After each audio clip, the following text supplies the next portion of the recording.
Well, I wish we could give the Olympic Games back. We were rich when we bid for them, and now we are bankrupt. And the cost has multiplied by 500% in a country that can't pay its bills, can't pay its pensioners, can't educate its children because it has no money. So the troops and security issue is just one of the reasons why I'm not looking forward to the Olympic Games at all. We're going to have 17,000 uniformed military swarming around London. This has never been seen before, ever, in British history. In fact, it's 100 years nearly since British troops were deployed in this kind of role anywhere in Britain. And that was before Britain became a parliamentary democracy, at least in part.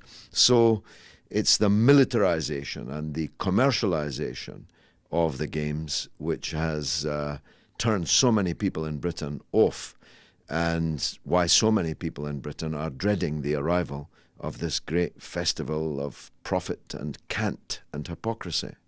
I'm certain that it's overkill. On the roofs of the houses in the East End of London, where I used to be the Member of Parliament, are bristling with rockets, anti-aircraft missiles, against the wishes of the owners of the houses or the tenants in the houses.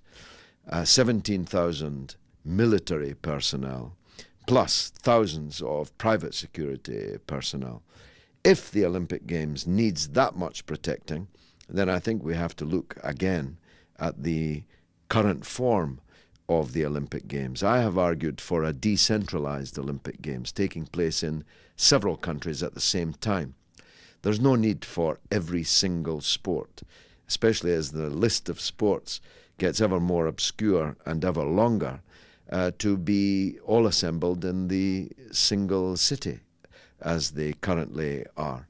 We could have the aquatic sports in the Bahamas, we could have the athletic sports in Los Angeles, we could have all over the world in this televisual age a decentralized Olympic Games which would not cost as much, would not need as much protecting.